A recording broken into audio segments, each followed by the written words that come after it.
Olá, queridos ouvintes. Aqui quem vos fala é a sua contadora de histórias, sentada no escritório às 4 horas da manhã para trazer para você uma bela história. Exatamente. Não terminou, mas eu acredito que termina até na hora do almoço e já posto para vocês, porque vocês merecem. Vocês moram no meu coração. Caiu de paraquedas aqui nesse cantinho, nesse canal. Muito prazer. Eu sou a Débora, a sua contadora de histórias. Dá uma atençãozinha pra gente. Deixa aqui seu comentário aqui embaixo. Deixa seu like. O like é naquele joinha, sabe? Ajuda tanto, é tão importante pra gente. Nos ajuda a ajudar pessoas. Combinado?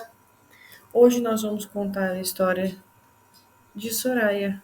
Afinal de contas, é um personagem que simplesmente caiu de paraquedas no nosso colo, certo?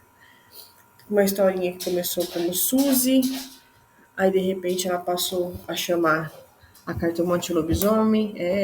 Tem muitas vertentes, né? Essa história tem muitas vertentes. Pra quem gosta da cartomante lobisomem, vai gostar de Suzy também. Vou deixar bem especificado alguns dos meus playlists. Assim você já consegue acompanhar, fica mais fácil para você. Combinado? Sem mais delongas. Sentem-se confortavelmente no sofá de vocês, na poltrona de vocês, na cadeira que vocês gostam tanto. Põe aquele café, aquele refrigerante, aquela água. Aqui a gente não vai te julgar. Fique à vontade. Liga o playlist ó, cenas quentes. Já aviso. Fonezinho de ouvido que é melhor. Tá sozinha? Tá trabalhando? Liga o som, deixa eu trabalhar com você e vamos começar. Combinado? A Cartomante e o Lobisomem, capítulo já 37. A história de Soraya. Vou ler na íntegra, combinado? O dia estava lindo. Os raios de sol tocavam em minha pele, acariciando. Sentada na muretinha que dava para o meu jardim da fazenda, eu estava nostálgica. Calil não vinha há dias aqui. Falava com Suzy por telefone. Sabia que estavam felizes. Sabia que os negócios estavam caminhando. Sabia que a minha contribuição para a vida, para a humanidade, estava feita. Ia encaminhando. Pedi licença para a contadora de histórias para justamente explicar todos os ouvintes quem sou eu. Eu sou Soraya Abdullah. Uma brisa fresca com um delicioso perfume de rosas tocou minha pele naquele momento sentada na muretinha. E eu comecei a pensar. Aqui no Brasil não era tão quente quanto o meu país natal, a Arábia Saudita. Eu nasci em Riad, capital da Arábia Saudita, país fortemente muçulmano. Minha família é grande, somos em 12 irmãos. Enquanto o mais velho tinha 22 anos, a minha mãe ainda colocava filhos no mundo. O mais novo, até eu me casar, tinha 1 ano de idade. A minha mãe falava em ter mais. Meu pai, homem muito poderoso na política do país e muito rico, tinha uma casa enorme nos arredores da cidade. Minha mãe era sua segunda esposa e a única que ainda lhe dava filhos. Os filhos se casavam e permaneciam nas terras dos parentes, os filhos homens. As meninas iam morar com seus esposos e suas famílias. Assim era a minha cultura. Seguíamos a cultura muçulmana. Os homens saíam para orar em mesquitas, as mulheres oravam em casa. Mulheres falavam apenas com mulheres e homens falavam apenas com homens. Proibido mulher falar com um homem que não seja seu parente direto, que não seja seu marido, que não seja seu prometido. Isso é chamado de haram, é pecado. Tínhamos nossas próprias crenças, nosso próprio mundo, nossas próprias roupas. No Islã, o hijab é o vestuário que permite a privacidade, a modéstia e a moralidade, ou ainda, o véu que separa o homem de Deus. O termo hijab é, por vezes, utilizado especificamente em referências a roupas femininas tradicionais do Islã ou ao próprio véu. O hijab, usado cobrindo ou não o rosto. Além desses detalhes, a minha família era lupina. Eu nasci com um gene inativo. Sabendo disso, precisavam escolher um marido à minha altura, com as mesmas posses, os mesmos costumes e, de preferência, um lupino. Desde que eu tinha 8 anos, a minha família procurava um casamento para mim. Dentre as famílias com filhos disponíveis e dispostos a essa parceria eterna, estava Ahmed, um primo de segundo grau, já com seus 20 anos, tá? Acima do recomendado a um casamento. Soube que Ahmed tinha terminado a faculdade e por isso quis se casar. Os contratos foram feitos, os detalhes foram acertados e eu já estava prometida. Eu não o conhecia. Já não frequentava as reuniões masculinas, mas depois de firmado o contrato de casamento, meus primos, meus irmãos me olhavam de maneira diferente. Me aproximei de uma cunhada certa vez, ao humor, e ela disse: depois de seu casamento, será a mulher mais poderosa da família. Ah, o que você quer dizer? Perguntei na minha inocência. Será a mulher mais rica da família, somando as riquezas dele com a que propuseram para o seu casamento. Terá ouro, cunhada, ouro, muito dinheiro, muito ouro. Pense em alguns momentos antes de perguntar. Olhei para o humor e perguntei: amor, você já ouviu? Sim, disse ela sorrindo. E como ele é, amor? Eu perguntei. E ela disse: ele é rico, um típico árabe. Não era bem essa resposta que eu gostaria de saber. A resposta dela me deixou ainda mais pensativa. Um típico árabe tem barba, cabelos cheios, a pele escura, os olhos igualmente escuros, rosto fechado. E assim imaginava meu futuro esposo. Faltando 2 dias para o casamento, minha mãe me chamou no reservado e veio me dizer sobre as minhas obrigações como esposa. Se o marido quiser, você para tudo o que está fazendo e vai atender o que ele pede. Ele pode te repudiar se não fizer. E sabe muito bem que uma mulher divorciada não é vista aqui na sociedade. Eu ouvi tudo, procurando não chorar. Eu só tinha 17 anos na época. Eu queria ser feliz. Eu sei que era um luxo na minha cultura. Amar o marido e ser correspondida era um luxo que muitos não tinham. Eu queria ter nascido ocidental, escolhido meu marido, mas na minha cultura era impossível. Por mais que Ahmed era meu primo, nós nunca tínhamos nos visto. Bem, 2 dias depois, estava muito bem preparada como uma noiva árabe típica, com um véu grosso tampando meu rosto, me permitindo ver apenas os meus próprios pés. Quando eu notei pétalas brancas ao chão, sabia que eu estava caminhando rumo ao altar. Segui o rumo quando uma mão segurou meu braço com delicadeza e me orientou aonde eu deveria ficar. Senti a presença de mais alguém e sabia que era Ahmed, meu primo e então marido depois daquele dia. Senti o perfume dele de madeira.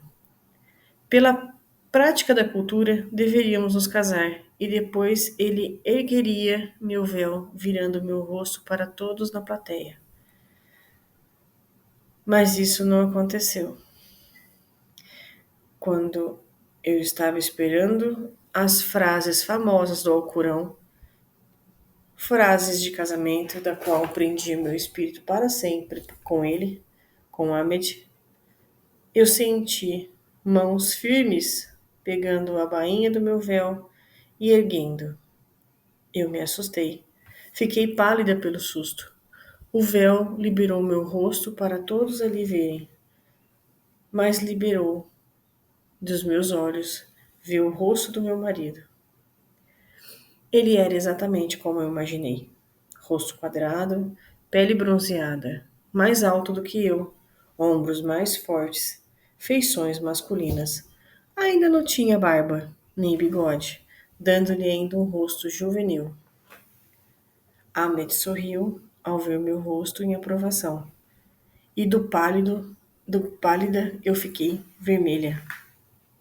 Nos vimos pela primeira vez no dia do nosso casamento. E como nossa cultura dizia, nosso primeiro beijo aconteceu na frente de todos do casamento. Todos viram e acompanharam o nosso primeiro beijo. A cerimônia foi simples, mas como temos ambos famílias numerosas, foi pomposo e extenso ao meu gosto.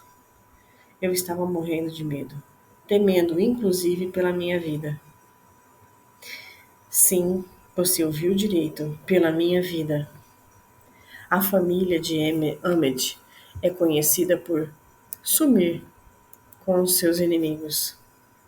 Ninguém sabia o que acontecia com os inimigos, que um dia, declarando inimizade, a pessoa sumia do mapa.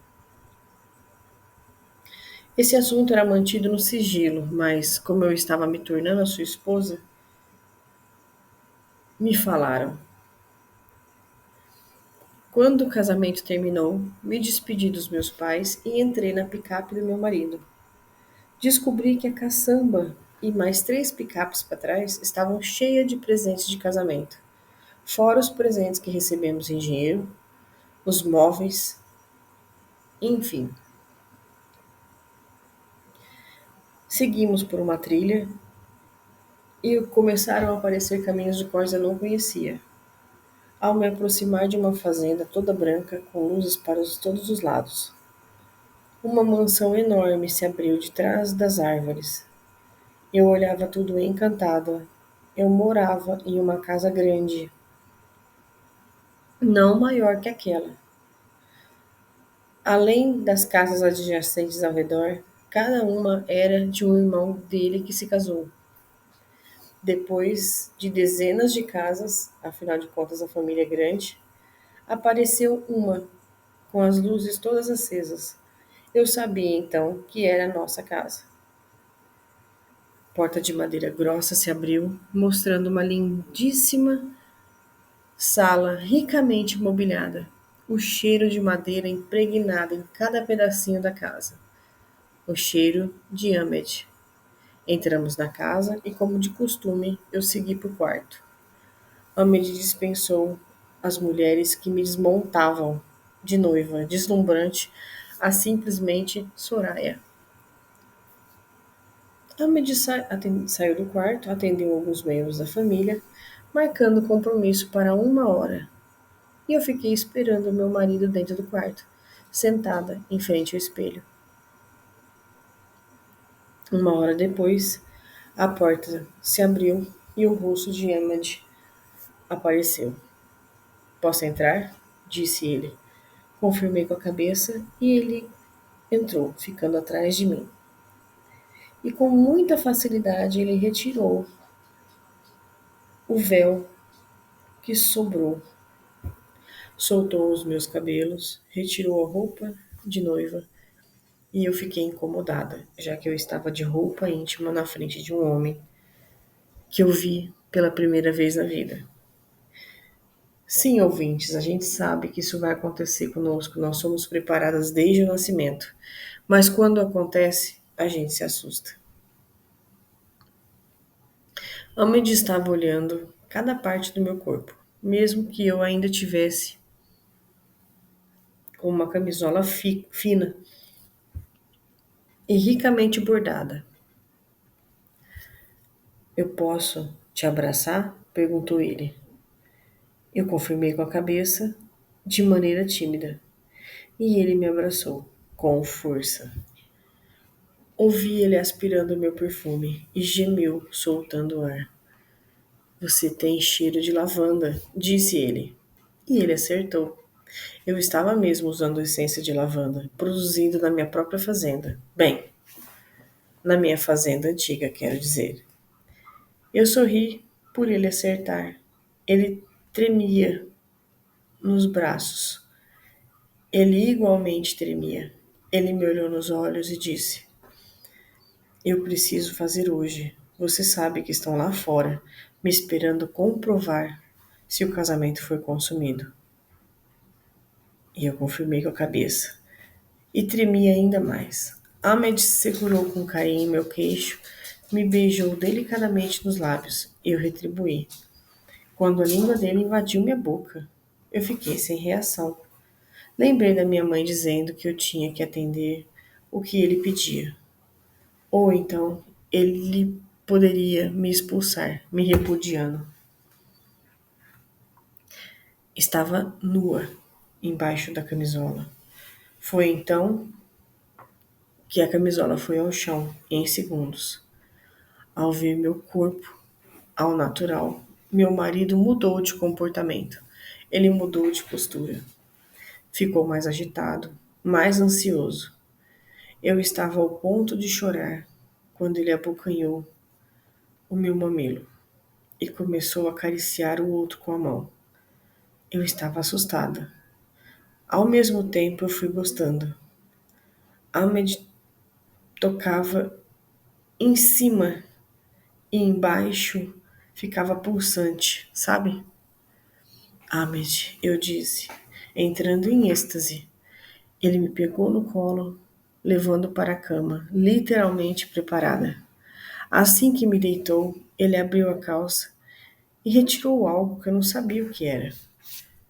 Ele se encaixou sobre meu corpo e se encaixou em mim de uma vez só. Ha! Doeu. Doeu sim.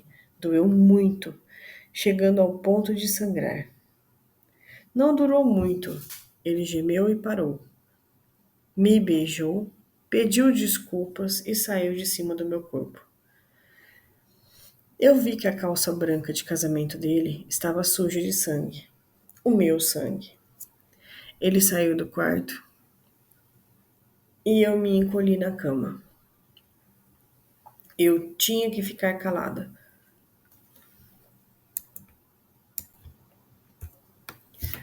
Eu tinha que ficar calada, senão ele me devolveria minha família. Ninguém da minha cultura me preparou para esse momento. Ninguém. Levantei da cama, me limpei e abri uma gaveta. Encontrei outra camisola, me vesti e chorei até adormecer. Acordei às 5 da manhã com alguém na cama junto comigo, me abraçando. Quando eu vi, era Ahmed, encostado em mim. Tínhamos mais 2 horas de sono e aproveitei ao máximo. Ahmed tinha seu próprio quarto e eu dormia sozinha. A intenção dele era ter uma segunda esposa, ele nunca me escondeu. E se eu não desse mais herdeiros, ele faria o que tinha intenção. E minha vida passou a ser assim. Passava os dias com os funcionários da casa, ajudando aqui e ali. E à noite, Ahmed queria o que era seu por direito dele, o meu corpo. 2 meses depois, eu me descobri grávida e minha vida ganhou cor. Todas as cores. No mês que completei 18 anos, nasceu Khalil, meu primeiro filho, e o único filho nascido vivo. Eu o amamentei. Dormia comigo no quarto e nesse tempo Ahmed me deixava em paz. Quando completou Exatamente 43 dias do meu resguardo, uma cuidadora assumiu meu filho como babá e meu quarto continuou a ser visitado. Ahmed queria filhos e eu era bem tratada, não podia reclamar. Eu tinha roupas, joias, bens materiais, eu possuía bastante. Ahmed era árabe, não tinha interesse nenhum em dar à mulher os direitos que o país não dava. Quando Khalil completou um ano, a casa foi brutalmente invadida por feras e fugimos para os Emirados Árabes, depois para a Inglaterra, depois para o Brasil, a pedido de um membro da ordem. Até então eu não sabia exatamente do que se tratava. Foi muito corrido. Eu só protegia Khalil. Restante quem cuidou foi Ahmed. Nós ficamos alguns dias em um galpão e depois de alguns dias conseguimos nos organizar em casa.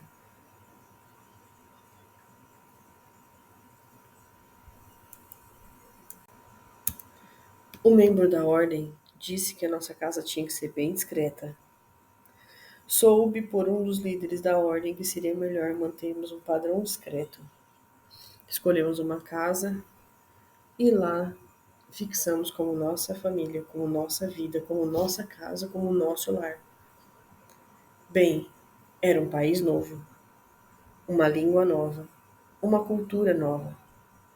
Eu deixei as minhas roupas muçulmanas e passei a viver com camiseta e jeans ou camiseta e saia. Me acostumei demais com as pessoas mais felizes aqui. Morávamos em Goiânia.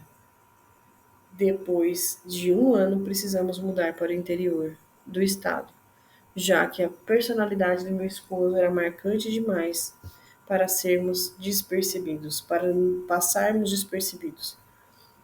E a Descobre viria atrás de nós aqui no Brasil. Ahmed então cortou o cabelo no zero, passou a usar bonés, além de calça jeans e tênis. No Brasil, eu tive ímpetos de trabalhar. Ahmed então montou uma oficina de costura para mim, uma paixão antiga minha. Ahmed alugou uma casa e de lá atendíamos pessoas com pedidos de costura. Com o aumento dos pedidos, precisávamos contratar mais uma moça. Contratamos Olinda e assim fomos crescendo. Contratamos outra e depois outra. Eu preferiria mulheres viúvas ou mães solteiras. Davam conta do serviço e ainda ajudava sempre que Ahmed não estava em casa. Calil crescia no meio desse mundo todo e se adaptou muito bem ao Brasil. Ahmed, então, abriu uma loja de roupas à frente de nossa casa. Ahmed voltou ao comportamento estranho de noite. Com a nova cultura, com o novo país, achei que eu estava me preocupando menos com ele, uma vez que ele queria mais filhos, porque minhas últimas gestações não seguiam adiante, não vingava. Eu comecei a sentir calores estranhos, achei que estava doente. Procurei um médico e ele disse que meu marido precisava visitar mais a esposa dele. Ahmed ficou vermelho, já que ele visitava diariamente a minha cama. Com o conselho do médico, Ahmed passou a visitar ainda mais a minha cama, praticando mais de uma vez no dia e na noite o ato de procriação. A nossa loja de roupas, inicialmente unissex, passou a ser frequentada pela sua maioria mulheres, e Ahmed as olhava como um predador. Em nossa cultura, ele pode ter até 4 esposas. Seria bom para mim dividir ele. Enfim, 2 dias depois, estávamos dormindo em quartos separados, mas eu sabia que ele estava por ali. Minha audição sempre foi ótima. Estava ouvindo sair quando algo entrou em casa. Tipo um cachorro. Eu vi por debaixo da porta. Eu juro. que viu um cachorro grande, com um cheiro estranho, caminhando com patas sujas pela minha casa. Entraram no quarto de Ahmed e de lá saiu um cachorro. Então entendam, tinha um cachorro entrando pela minha casa e no quarto de Ahmed saiu outro cachorro. Esses dois brigaram, até um deles gritar e o outro saiu de casa. Vi quando o cachorro estava se transformando em Ahmed. Então eu abri a porta e eu o encontrei nu no chão. Sei que ficou confuso com essa parte, mas para minha cabeça ficou igualmente estranho. Foi então que ele disse baixinho: Eu sou um lobisomem, meu amor. Nasci assim. Era isso que fazia fora de casa, esse tempo todo à noite. Me desculpe por não te fazer feliz. Tudo o que sabe está anotado no caderno na gaveta. As chaves da gaveta estão no bolso do terno do nosso casamento. E a senha do cofre, do banco e de acesso aos computadores é Soraya. Me perdoe. Eu ia responder, mas ele fechou os olhos e parou de respirar. Ali, no meu colo, Ahmed deixou este mundo. E naquele momento, renasceu a Soraya. Chamei a polícia, levaram o corpo de Ahmed. E um dos dirigentes da ordem, o Sr. Luiz Álvares, nos ajudou muito com os papéis e com os trâmites. Uma vez que eu sou muçulmana, eu não tinha acesso à informação e muito menos porque eu não era brasileira. Os papéis dos dinheiros de Ahmed seria para o futuro de Calil, mas eu tinha dinheiro brasileiro, que conseguimos com o meu trabalho, e com ele nós crescemos. Calil foi para a ordem com 14 anos, e eu sabia o motivo. Gerentes de bancos, vereadores da cidade, todos me ajudavam com os papéis, e me transformei de Soraya Abdullah, uma marca de roupas, de sapatos, de perfumes e de calçados. Estava procurando uma fazenda para comprar. Sempre gostei do interior, sempre morei em fazenda. A cidade não era para mim, mesmo que aquela cidade fosse calma, não me identificava. Soube que a fazenda do Nonô, apelido de Norberto, estava disponível para comprar. Estava somando dinheiro. Falei com gerentes de banco para um possível empréstimo e já estava pronta para comprar, quando senti cheiro de pólvora em minha casa. Ouvi passos ao redor dela. Eu sabia que aquilo não era um cachorro. Nós não tínhamos cachorro. Foi quando Calil voltava para minha casa que as visitas paravam.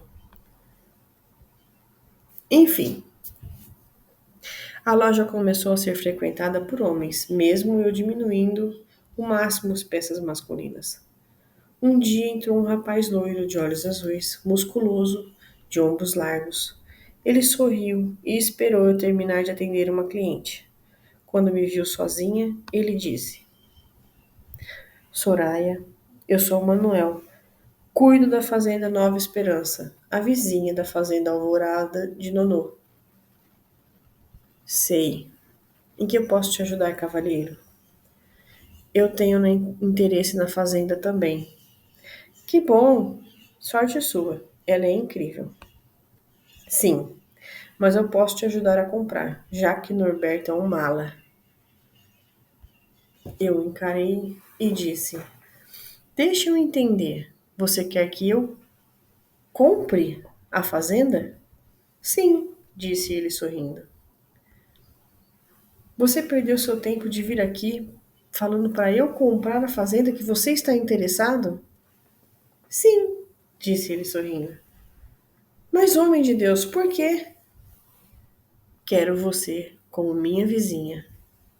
Olhei no fundo dos olhos dele e disse: Sabe que eu não acredito em boa vontade das pessoas sem vantagem, né?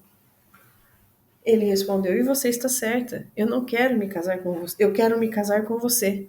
Então eu serei o dono de ambas. Eu ri. Não acreditava que aquele homem estava ali me falando isso. Manuel, sou casada. Eu disse e mostrei para ele a minha aliança. Não, querida, você é viúva.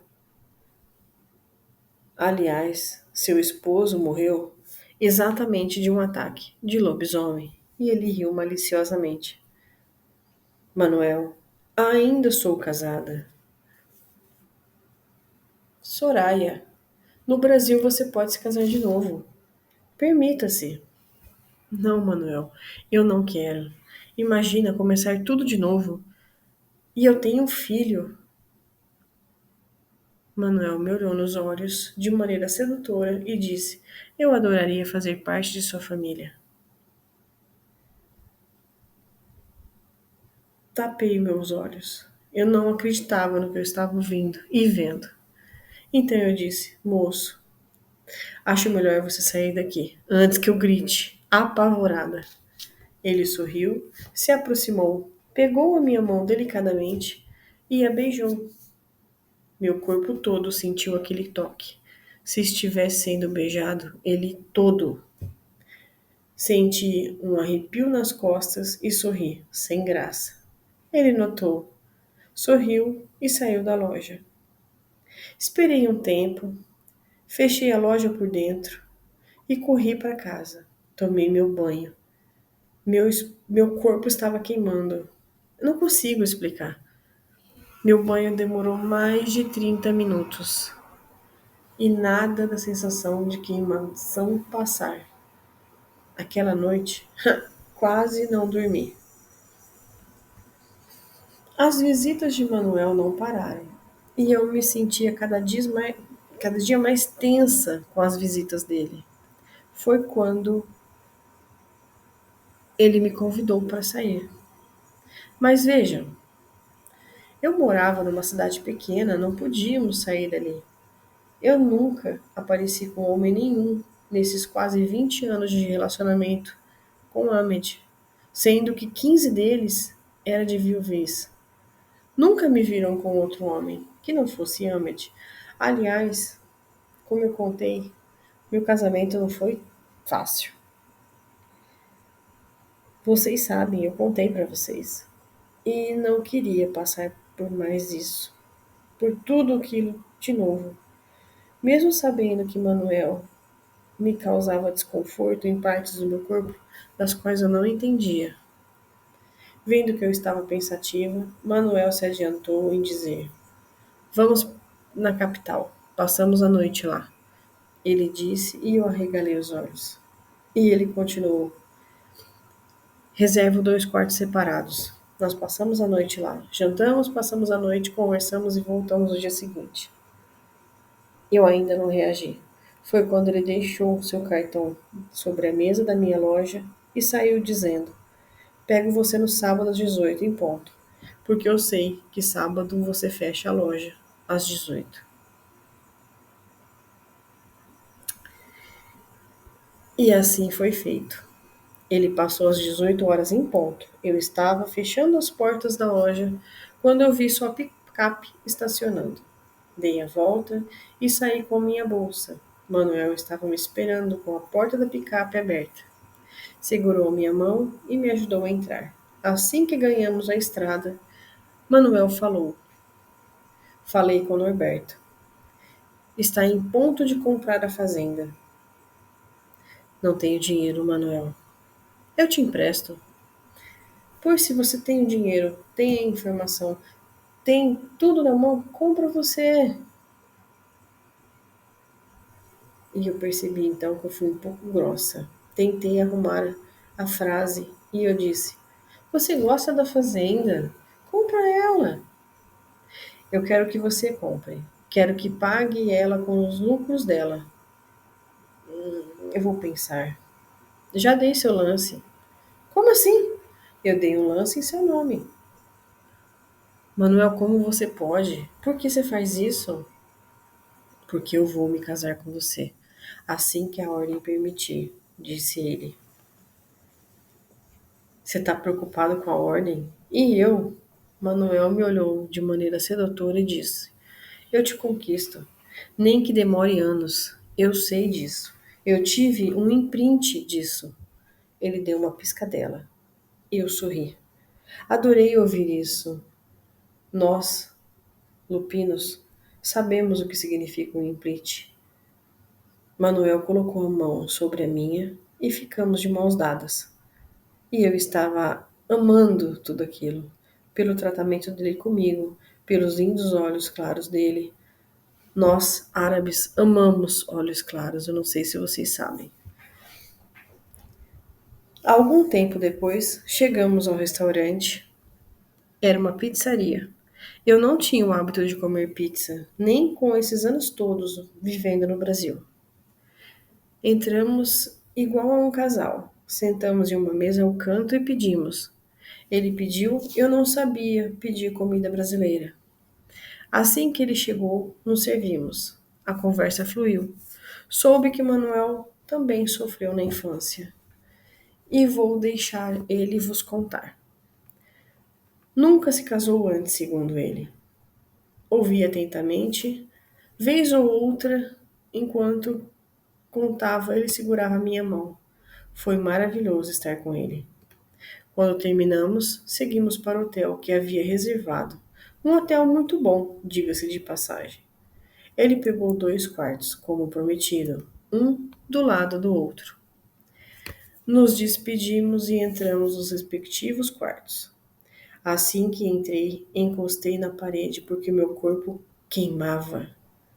Eu tinha vontade de me tocar, coisa que eu nunca tive antes.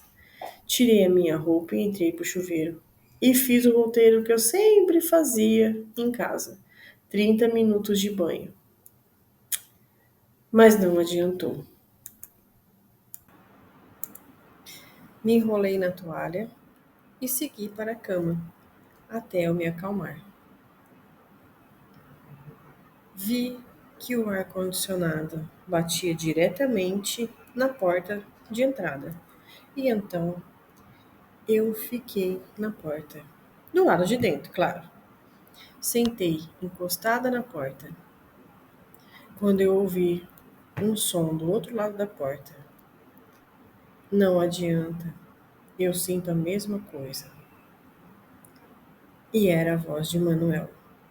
Apurei minha audição e sim, ele estava do lado de fora. Assim, levantei, destranquei a porta e girei a maçaneta abrindo.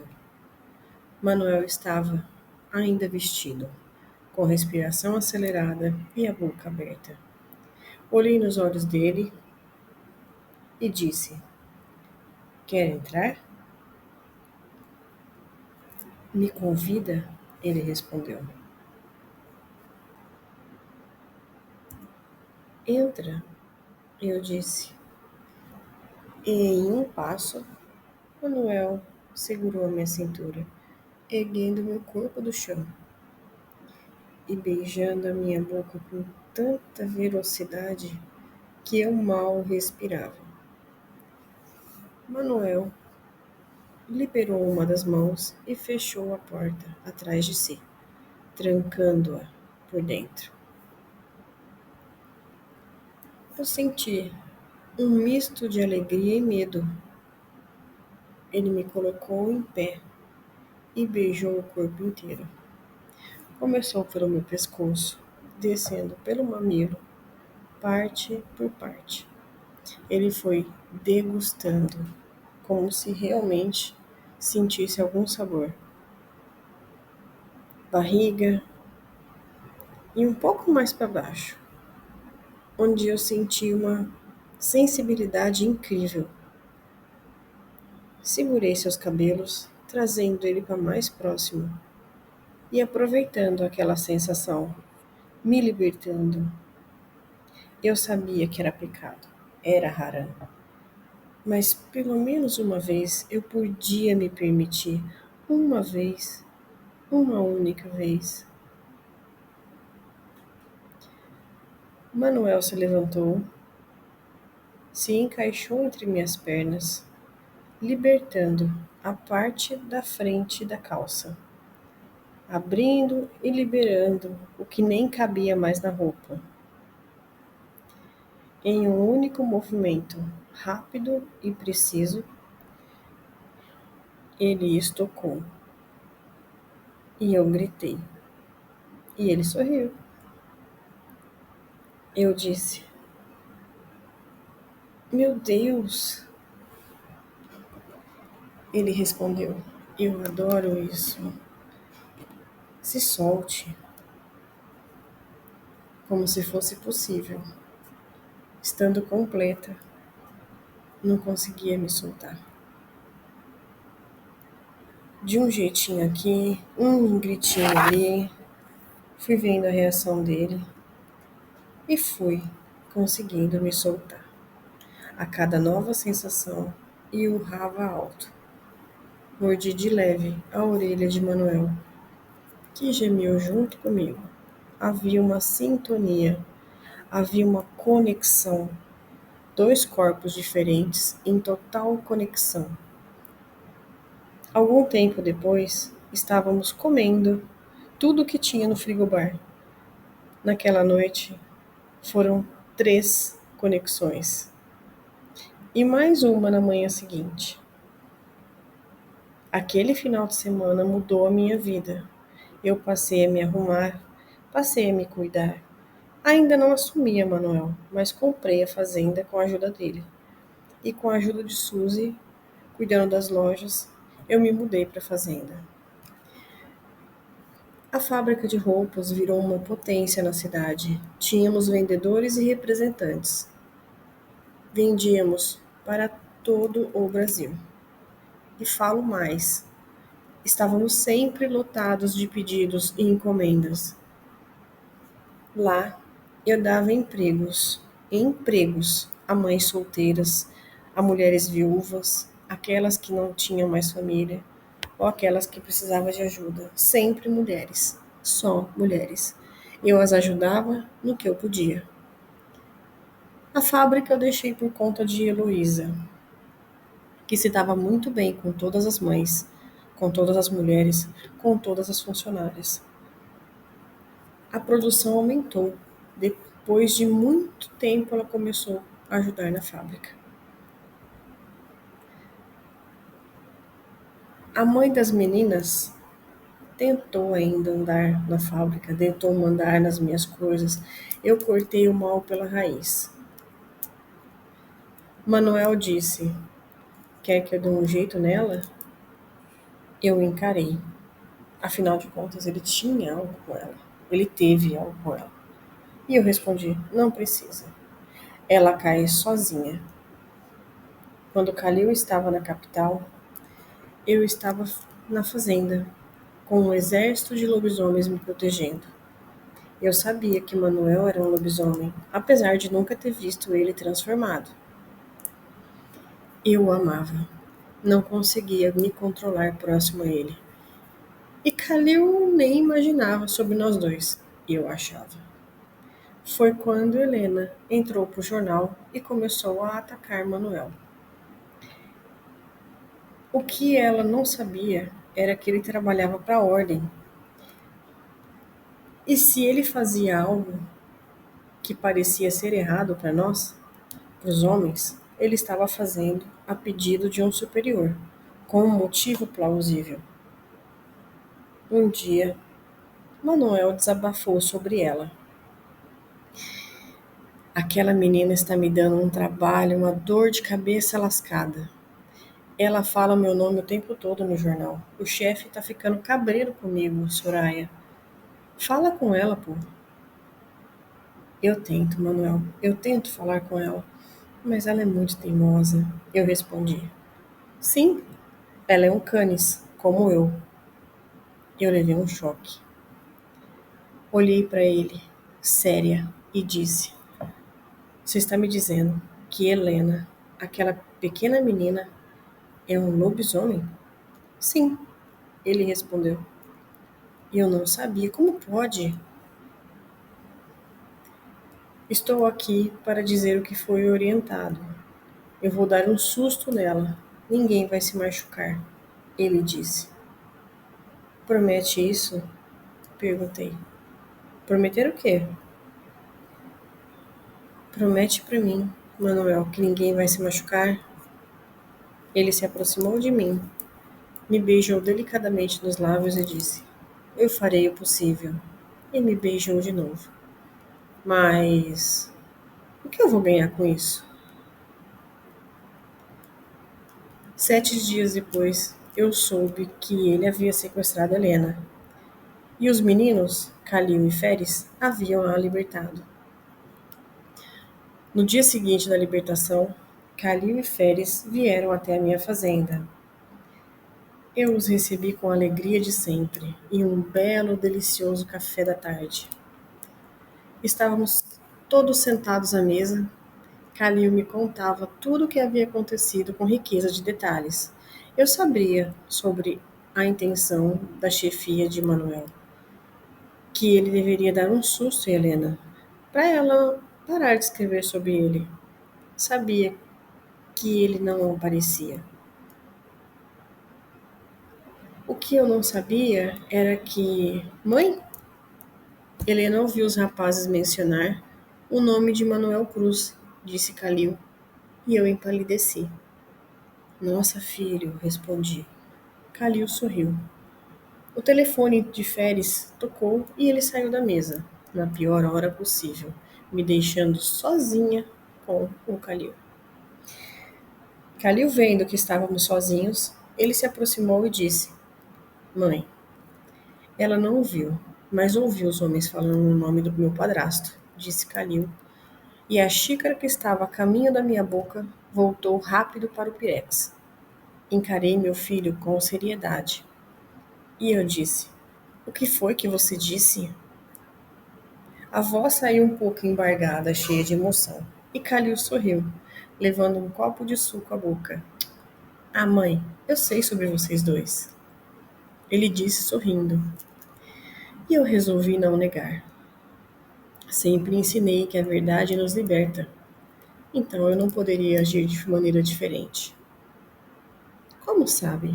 Perguntei, ainda buscando fôlego para enfrentar aquela conversa. Calil sorriu e disse: Eu venho sempre à fazenda em Farmalopina e sinto o cheiro de Manuel pela casa. Mãe, por que não se assumem? Me recostei na cadeira, fechei os olhos, respirei fundo.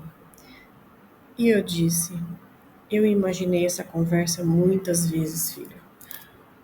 Mas eu nunca imaginei começando com ela daquela frasezinha: Você me respeita, menino. Calil gargalhou. Feres desligou a ligação e se juntou a nós. Quando ele olhou ao redor, ele disse: Querem que eu saia? Feres disse olhando entre Calil e mim. Eu neguei com a cabeça e ele ficou em silêncio. Mas ficou.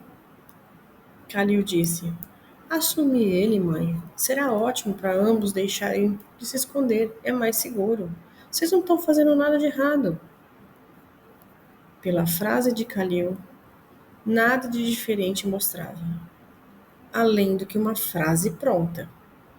Mas, olhando para o rosto de meu filho e vendo sua feição séria, eu conhecia Calil. Ele sentia mais do que falava. Então, olhando para ele, eu soube que a situação era grave. Confirmei com a cabeça, concordando com ele. Eu falaria com Manuel no dia seguinte. Estava decidido. Calil e Feres saíram da fazenda para visitar as suas respectivas. E eu caí sentada no sofá. Estava com Manuel já há algum tempo e sabia que precisava tomar uma atitude. E pelo rosto de Calil, a atitude deveria ser rápida. Sabia que Manuel apareceria em casa e eu esperei. No horário de sempre, ouvi o pequeno portãozinho se abrindo. Meu coração acelerou.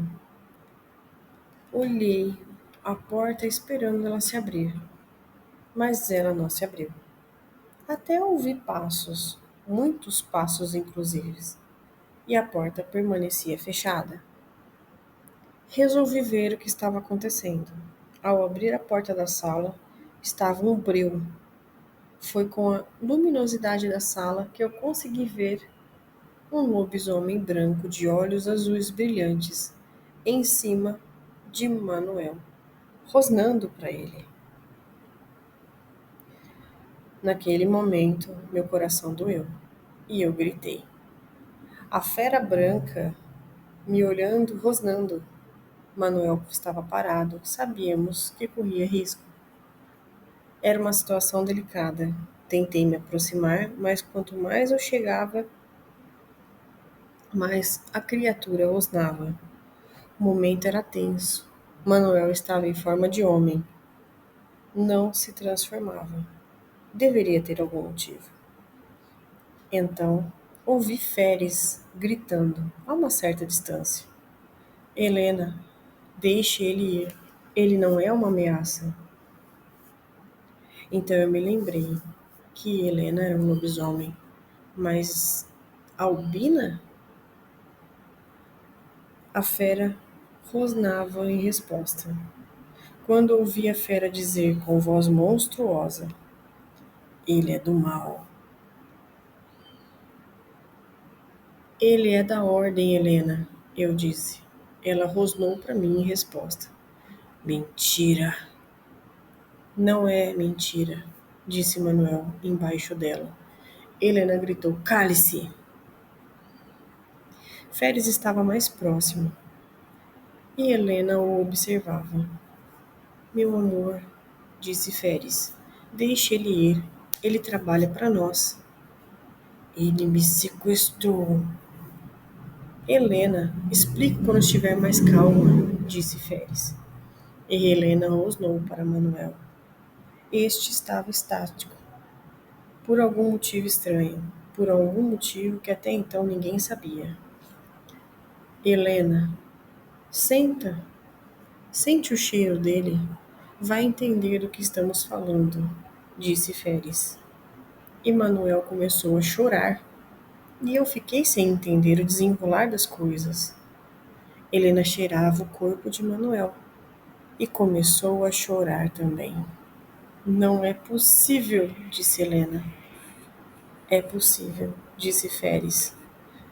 Este homem embaixo de você é Manuel Cruz, e ele é o seu pai. Helena saiu de cima dele. Corri para ele e o abracei emocionada. Manuel me abraçou e me beijou. Ali na frente de todos, trocamos carinhos e juras de amor. Quando nos afastamos, vimos que Helena estava na forma humana, com a camiseta de férias por cima. Manuel sentiu um frio percorrer sua espinha ao encarar Helena. Nunca se imaginou que, após tantos anos, o destino revelaria uma verdade tão avassaladora. A mulher, com os olhos ansiosos, buscava respostas, mas sabia que não havia palavras suficiente para preencher o espaço de tempo que os separou, pai e filha. Um silêncio pesado se instalou entre os dois, até que Helena quebrou o silêncio. Eu acho que eu sempre soube, de um jeito, sempre senti. Manuel engoliu seco. A vida nunca lhe deu escolhas fáceis, mas, de alguma forma, a vida sempre encontrou um jeito de encerrar seus próprios ciclos. Ele poderia tentar fugir, negar ou se afundar na culpa, mas nada mudaria o fato de que, ali diante dele, aquela linda mulher era sua filha. E na vida, com sua sabedoria impiedosa, já havia tomado decisões que importavam. Feres a abraçou e disse: Minha bravinha, vamos. O chefe quer te ver. Eles saíram e fiquei com Manuel em casa. Senti que ele estava triste. Manuel estava emocionado. Já estava desconfiado de que Helena era sua filha. Já tinha brigado na ordem para defendê-la e agora teve finalmente a sua confirmação. Uma vez dentro de casa, sentamos no sofá, um de frente para o outro, e ele disse: Amor, eu era jovem, estava sentado no bar onde costumava me encontrar com os meus amigos, quando um dia uma linda mulher apareceu, de roupa vermelha provocante. O Jair ainda disse que ela estava vestida para o crime. Ela começou a me dar bola, o que me deixou com o ego inflado. Ela sentou-se na minha mesa, os meus amigos se levantaram e saíram. Conversamos e decidimos sair do bar para um ambiente mais reservado, se é que você me entende. Ao lado do bar havia uma rua deserta e ali tivemos uma rápida conjunção carnal. Ela então sumiu, desapareceu depois desse dia. Mesmo nós moramos na mesma cidade. Eu nunca a achava. O tempo passou e um ano depois a encontrei. Encontrei essa mesma mulher dentro do mercado, na capital. Quando a vi, me aproximei, sorrindo, achando que poderia repetir a dose. Quando, de repente, se aproximou dela um senhor com uma linda menininha no colo. Cheguei a pensar que ela tinha engravidado e o rapaz, o senhor, assumiu o bebê. Mas chegaram mais crianças ao lado dela, mais velhas, e todas chamando ele de pai. Pelo rosto dele, entendi que ele era o marido, então eu me afastei. Me mantive próximo, mas afastado, para ver a menina crescer. Queria saber se era minha filha ou não. Descobri que a mulher tinha outros casos. Não vamos julgar.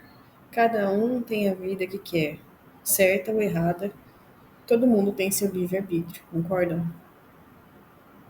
Sempre desconfiei, e quando me aproximei, senti um cheiro conhecido, um cheiro de lobisomem.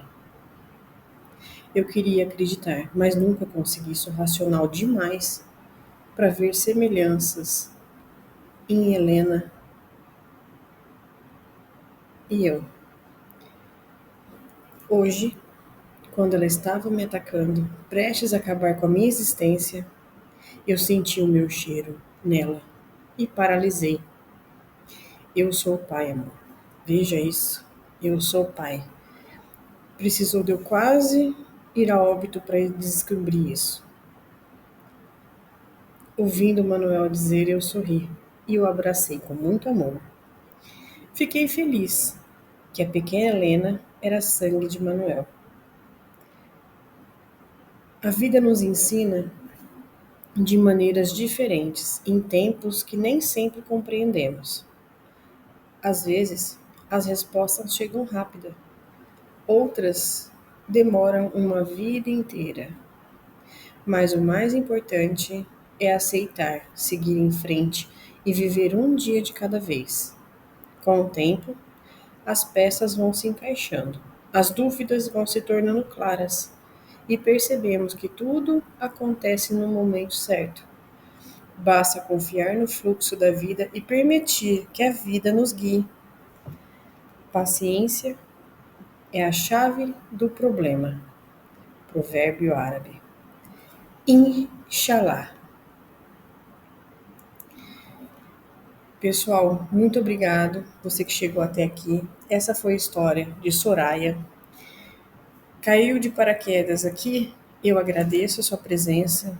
Para quem não me conhece, eu sou a Débora, sou a contadora de histórias e eu termino agora às 11h27 a história de Soraya. Sim, pessoal, é demorado. Começou às 4 da manhã, aí parou, esperou fazer silêncio. Eu quero deixar bem claro que eu leio todos os comentários e todos eles fazem parte do meu coração. Todos eles, sejam bons ou ruins. E não se preocupem, eu agradeço de coração. Muito obrigada por você que esteve comigo até aqui. Deixa seu like, deixa seu comentário, curte o canal. Gosta da Rede Vizinha? Nós estamos lá também. Acompanhe a gente mais de perto, combinado? Muito obrigado por tudo. E para você que acompanha a Rede Vizinha, nesse momento eu estou tirando uma foto. Vai lá acompanhar. Um beijo, fiquem com Deus. Até a próxima.